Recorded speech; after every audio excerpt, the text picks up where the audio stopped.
ये है CBN की प्रस्तुति और आप देख रहे हैं एक नई जिंदगी।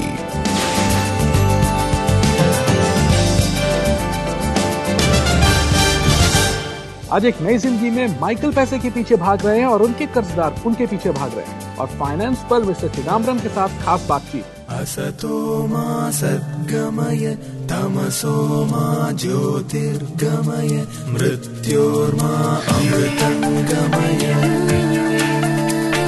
जयति जयति मम भारत जयति अंधकार जयति जयति जयते जयते मम भारत जयते। प्रेज गॉड डियर फ्रेंड्स, मैं हूं प्रशांत, आपका होस्ट। गुड मॉर्निंग दोस्तों, मैं हूं नीतू और हम आपका स्वागत करते हैं एक नई जिंदगी में। दोस्तों, पैसे की तंगी किसे नहीं हुई है? पैसे के पीछे तो सारी दुनिया भागती है। पैसा आगे आगे, दुनिया पीछे पीछे। जिस किसी ने भी पैसे की चाह की, उसकी हसरत कभी पूरी नहीं हुई, क्योंकि पैसा किसी के साथ टिका नहीं रहता है। शायद यही ऐसी चीज है जो किसी के साथ रह नहीं सकता। प्रशांत, जब आप ये बात कर रहे थे तो मुझे एक गाना जो है शायद हमारा बहुत पॉपुलर है, वो दिमाग में घूम रहा था कि बाप बड़ा ना भैया, बेटा सबसे बड़ा रुपया। The only thing is that भैया, सबसे बड़ा रुपया। और मैं कुछ दिन पहले एक किताब पढ़ रही थी। एक पाकिस्तानी राइटर हैं हनीफ कुरैशी, उन्होंने लिखा है कि जब महीने के एंड के डेज होते थे तो उसमें उन लोगों को बिना पत्ती के, बिना चीनी के चाय पिया करते थे, बिना दूध के चाय पिया करते थे। फिर जो दूध पीते थे उसमें भी चीनी नहीं डालते थे और ऐसे से उन्होंने दिन काटे। मैं सोच रही थी कि लोग पैसा बचाने के लिए या पैसे को अपने पास जमा रखने के लिए क्या बड़े बड़े काम करते हैं, कितने विचित्र काम भी करते हैं। दोस्तों, आज हम आपको मिलाएंगे माइकल से। माइकल 40 लोगों से कर्जा ले चुके थे। क्या वो कभी इस कर्जे के दलदल से या बोझ से बाहर निकल पाएंगे? क्या कोई है जो माइकल की ऐसे में मदद कर सकता है जब उनके कर्जदार उनके पीछे पीछे भाग रहे हों? जानने के लिए देखते हैं माइकल की कहानी। पैसा कहाँ है? मेरा पैसा कहाँ है? सुबह मेरे घर का 5 बजे दरवाजा खटखटाया करते थे और 11, 12, 1 बज जाया करता था। और जब मैं सुबह ड्यूटी जाया करता, करीबन 5 बजे, 5:15 में घर से निकलता था, तो मुझे लोग वहाँ रोक लिया करते थे रास्ते में कि कब दोगे पैसा। बदतमीजी करते थे और एक आदमी ने तो मेरे मुंह पे थप्पड़ भी मार दिया था। कैरोबिन माइकल के ऊपर 2 लाख रुपए का कर्ज था जो उन्होंने 40 लोगों से लिया था। माइकल ने लोगों से पैसे मांगना इसीलिए शुरू किया क्योंकि वो ज्यादा पढ़े लिखे नहीं थे और उनको एक अच्छी नौकरी नहीं मिल पाई थी। परिवार की परवरिश के लिए ही उन्होंने ऐसा करना शुरू किया था। जब लोग मेरे पास पैसे के लिए आया करते थे तो मैं घर में कभी छुप जाया करता था, कभी झूठ बोल देता था कि वहाँ मैं नहीं हूँ और घर छोड़ के भाग जाया करता था 1-2 दिन के लिए। कभी किसी के घर रात को सो जाता था, कभी किसी के घर सो जाता था, क्योंकि मेरे को शर्मिंदगी महसूस होती है। अपने अंदर मैं डर से महसूस करता था कोई मेरे को न मार दे या मेरे बच्चों को कुछ ना कर जाए कोई। मैं बहुत परेशान होने लगा, बहुत ज्यादा परेशान रहने लगा। मैंने ड्रिंक शुरू कर दी और ड्रिंक के लिए भी पैसे नहीं होते थे, उसके लिए भी मैं लोगों से उधार ले करता था। फिर मैंने तंबाकू खाना शुरू कर दिया। घर में वाइफ से लड़ाई भी हो जाती थी। बच्चे मुझे मना करते थे, आप ऐसा ड्रिंक मत करो। मेरी हालत खराब होती चली गई दिन पे दिन। एक शाम रोज की ही तरह शराब पीने और अपने भाई से झगड़ने के बाद माइकल बहुत बेचैन महसूस करने लगे। मैं सो नहीं पा रहा था, मैं करवटें बदल रहा था। तो मेरे घर की दीवार के ऊपर एक क्रॉस लगी हुई, उस क्रॉस को देख रहा था और परमेश्वर से प्रार्थना करता, परमेश्वर मुझे कर्जे की दुष्ट आत्मा से, शराब से मुझे पीछा छोड़ा। तो एक उसी क्रॉस का एक शेड उसके बराबर में आता है। क्रॉस देखने के बाद उन्होंने और उनकी बीवी ने घुटनों पे आके प्रार्थना की और उसके बाद परमेश्वर की बहुत ज्यादा शांति को महसूस किया मैंने। जैसे एक माँ के आंचल में आके बच्चों को तसल्ली मिल जाती है, वही तसल्ली उस रात मेरे को मिली थी। उस रात माइकल ने परमेश्वर को अपना जीवन समर्पित करने और खुद को बदलने का फैसला कर लिया। नेक्स्ट संडे पढ़ा तो अपनी वाइफ को और अपनी 2 बेटियों को लेकर चर्च गया था। तो चर्च में ये प्रचार किया जा रहा था। बाइबल जब पढ़ा था उसमें यही आया कि मैं कभी तुझे छोड़ूंगा ना त्यागूंगा। ये कलाम ने मेरे को दिल को अंदर से छुआ और मेरे को बहुत ज्यादा तसल्ली सी मिली। उसी वक्त मैंने चर्च में घुटने टेक के और ये निर्णय लिया था कि मैं अब कभी शराब नहीं पीऊंगा, कभी झूठ नहीं बोलूंगा, कभी कोई गंदी आदत नहीं पढ़ूंगा। माइकल को एहसास हुआ कि यीशु ने उनके गुनाहों के लिए सूली पर अपनी जान दी और फिर वो एक उम्मीद से भर उठे। उन्होंने परमेश्वर पर विश्वास किया और नई नौकरी के लिए प्रार्थना करनी शुरू की और जल्द ही एक स्कूल में उनको एक अच्छी नौकरी भी मिल गई।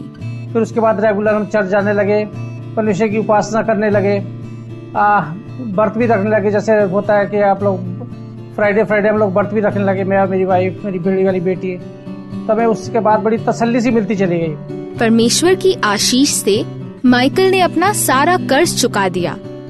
आज 10 साल के बाद भी वो हर कर्ज से मुक्त हैं और अपनी स्कूल की नौकरी से बेहद खुश भी। जब से मैं मसीह यीशु के पीछे चलने लगा, परमेश्वर ने मुझे कर्जे की कीचड़ से मुझे बाहर निकाला है।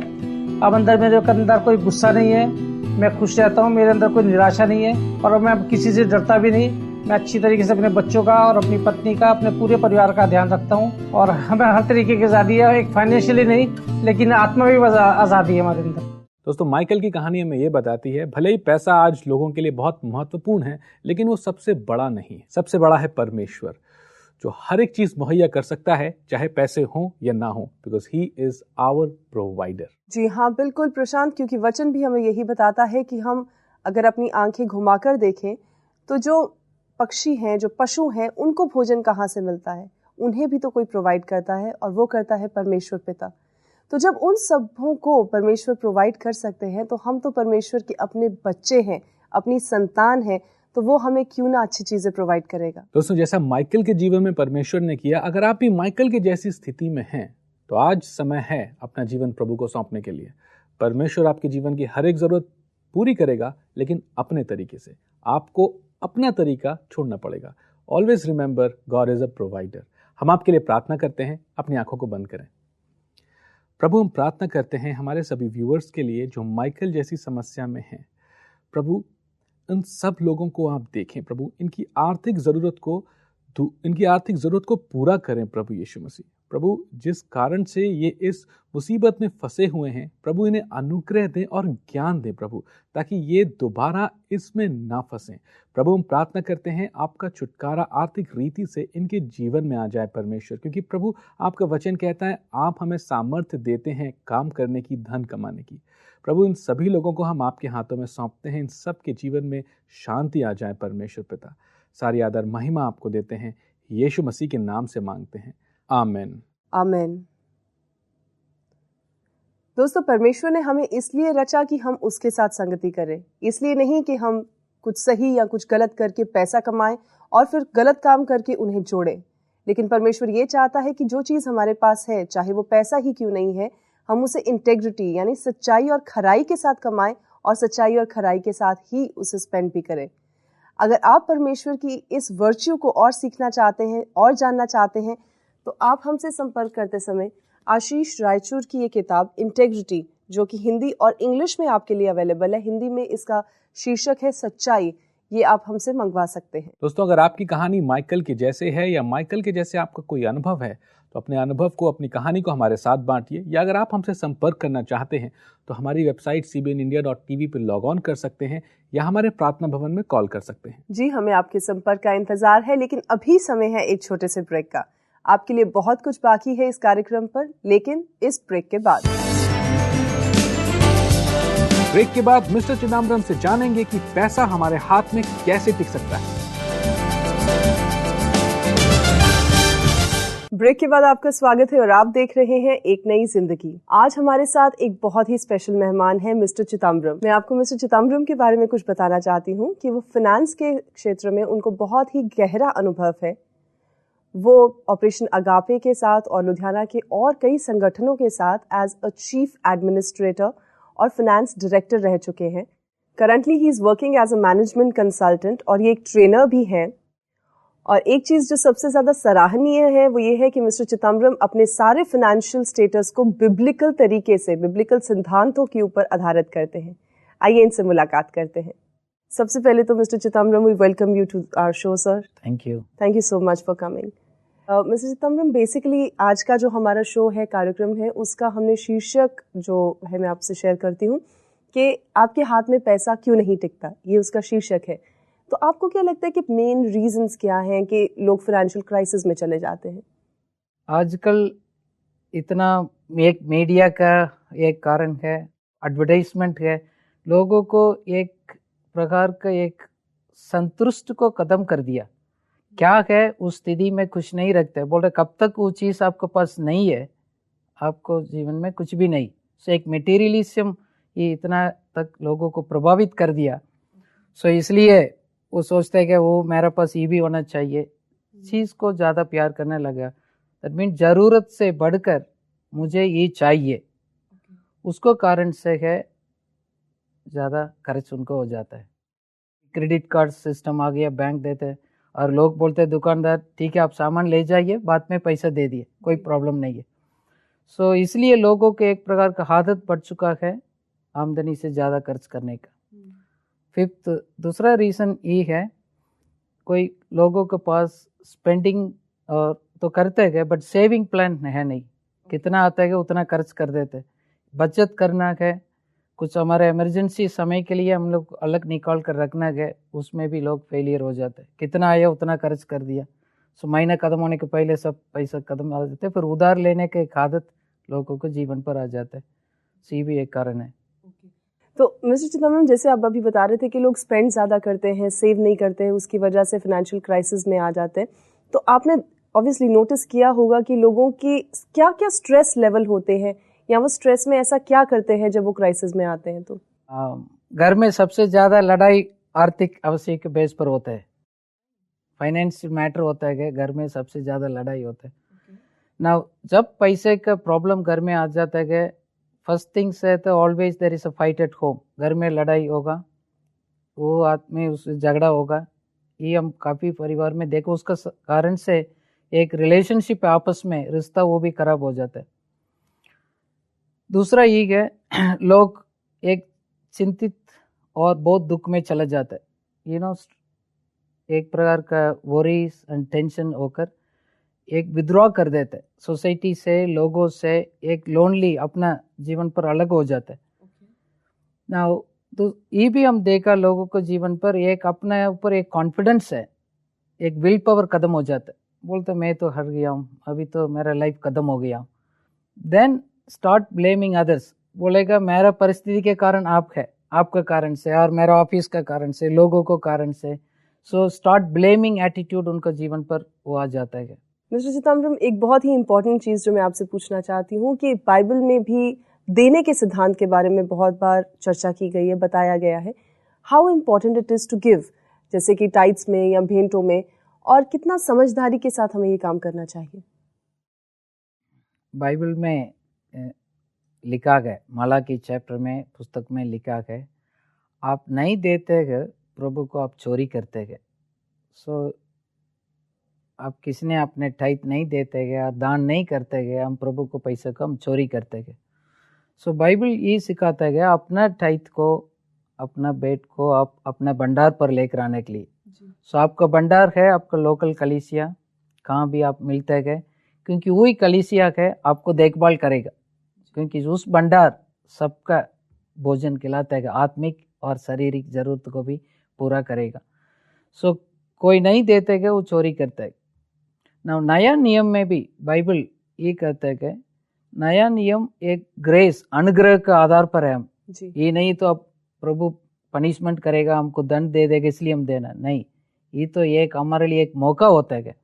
सो 10% से बढ़कर आप कितना देते गए वो रियल गिविंग हो जाता है, क्योंकि 10% तो आपका एक प्रकार का जिम्मेदारी है, ड्यूटी है, उससे बढ़कर देने के लिए बाइबल कहता है। सो यीशु मसीह ने इसके ऊपर सिखाया है, कुछ भी आप करते गए उसको पीछे उस मकसद प्यार नहीं है, वो वेस्ट है। सो ये लिखा गया cheerfully you should give. Mister Chidambaram, thank you so much for coming here. I am sure हमारे जो दर्शक है इस कार्यक्रम को देख रहे हैं उन्हें भी बहुत उत्साह मिला होगा। आई एम श्योर ये सब जो प्रिंसिपल्स वो अपने लाइफ में करेंगे, इनको यूज करेंगे। आई एम श्योर उसके बाद उनकी लाइफ में भी बहुत सारी ब्लेसिंग्स आएंगी। Thank you once again. Thank you. हमने मिस्टर चिदम्बरम से अभी सीखा कि पैसे को कैसे इस्तेमाल करना चाहिए, कैसे उसे इन्वेस्ट करना चाहिए और कैसे सेव करना चाहिए। आप खूब पैसे कमाएं, खूब सेव करें, खूब खर्च भी करें, लेकिन ये याद रखिए कि आपके पैसे के द्वारा किसी न किसी बेसहारा की भी मदद हो सकती है। हम इस समय खास तौर पर अपने उन पार्टनर्स का धन्यवाद करना चाहते हैं जो हर महीने या कुछ न कुछ अनुदान भेजते हैं, जिससे जो CBN के काम हैं वो चलते रहते हैं, यानी कि बड़े बड़े कामों को अंजाम दिया जाता है। हम खास तौर पर अपने उन पार्टनर्स के लिए टोकन ऑफ थैंक्स लाए हैं, ये धन्यवाद की प्रस्तुति। आप इसको देखिए। हम आपकी उदारता के लिए आपका धन्यवाद करते हैं। आपने हमारी मदद की भूखों को खाना खिलाने में और बीमारों के लिए दवाइयों का प्रबंध करने में। क्या आप जानते हैं कि आप कुरैशी और कुरैशी जैसे कई लोगों को आशा दे रहे हैं? कई साल पहले जब बिहार में भयानक बाढ़ आई थी, उसमें कई लोगों के घर तबाह हो गए थे। लाखों लोगों की मृत्यु हो गई थी और लाखों लोगों के घर पानी में डूब गए थे, जिसकी वजह से उन्हें रेफ्यूजी कैंप का सहारा लेना पड़ा था। कुरैशी के लिए रेफ्यूजी कैंप तक का ये सफर और भी मुश्किल था, बहुत कठिन था, क्योंकि वो माँ बनने वाली थी। लेकिन आपके अनुदान के सहारे हम कुरैशी की मदद कर सके और उनके नए जन्मे बच्चे की भी। आप लातुम के जैसे अनेकों परिवारों की मदद करते हैं। लातुम और उसका बेटा बर्मा में बहुत ही खुशहाल और शांति भरा जीवन जी रहे थे, लेकिन एक दिन उन्हें भागकर भारत आना पड़ा और सब कुछ बदल गया। लातुम की आंखों की रोशनी कम होने की वजह से उसे कहीं नौकरी भी नहीं मिल रही थी। तब आपकी उदारता उसे तोहफे के रूप में मिली। जो दया आपने प्रकट की वो लातुम और उसके बेटे ने कभी भी अनुभव नहीं की थी। आप हर रोज खेर सिंह जैसे लोगों के जीवन को बदलने में हमारी मदद करते हैं। खेर सिंह अपने परिवार में अकेले ही कमाने वाले हैं, लेकिन जब इनकी आंखों की रोशनी ढलने लगी तब इनके कारोबार पर भारी असर पड़ा। दोस्तों, आपके अनुदान और सहायता के सहारे हम खेर सिंह का कैटरैक्ट का ऑपरेशन करा सके। आज वो बिल्कुल ठीक हैं और अपना सारा काम खुद से कर सकते हैं। आपने खेर सिंह का हृदय धन्यवाद और खुशी से भर दिया है। आपके द्वारा भेजी गई भेंटों से ही हम दुनिया भर में सुसमाचार का प्रचार करते हैं और यीशु मसीह का प्रेम करोड़ों करोड़ों लोगों तक पहुंचाते हैं। जब आप और हम मिलकर खड़े हो जाएंगे तो हम अनेकों जीवनों को दे सकते हैं एक नई जिंदगी। आज ही हमसे संपर्क कीजिए, हमें आपकी कॉल का इंतजार है।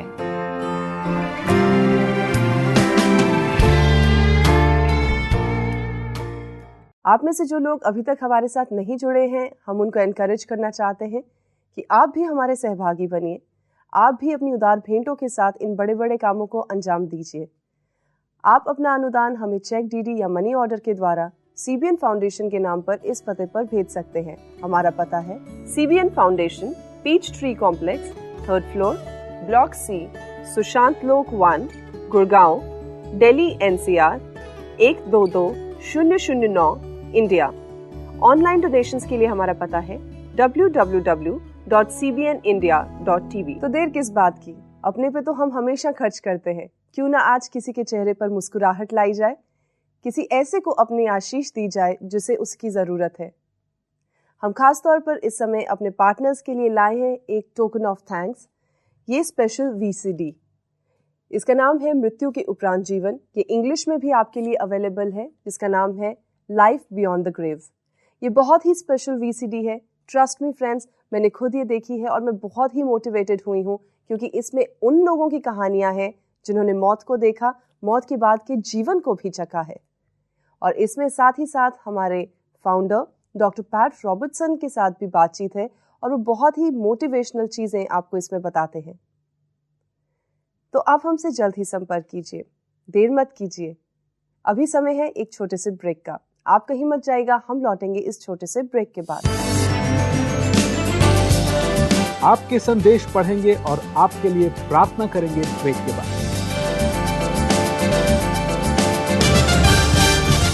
ब्रेक के बाद आपका स्वागत है और आप देख रहे हैं एक नई जिंदगी। आज हमने देखा कि माइकल के जीवन में परमेश्वर ने क्या आश्चर्य कर्म किया, और आज हमने जाना कि हम अपने फाइनेंसेस को कैसे प्लान कर सकते हैं, कैसे हम अपने उस पैसे को अपने हाथ में टिका सकते हैं। दोस्तों, इस समय हम आपकी भेजी रिक्वेस्ट को पढ़ेंगे और साथ ही साथ हम आपसे ये बताना चाहते हैं, हम आपसे कहना चाहते हैं कि जो नाम आप अभी टीवी स्क्रीन पे स्क्रॉल करते हुए देख रहे हैं, हम उन सभी के लिए प्रार्थना कर रहे हैं।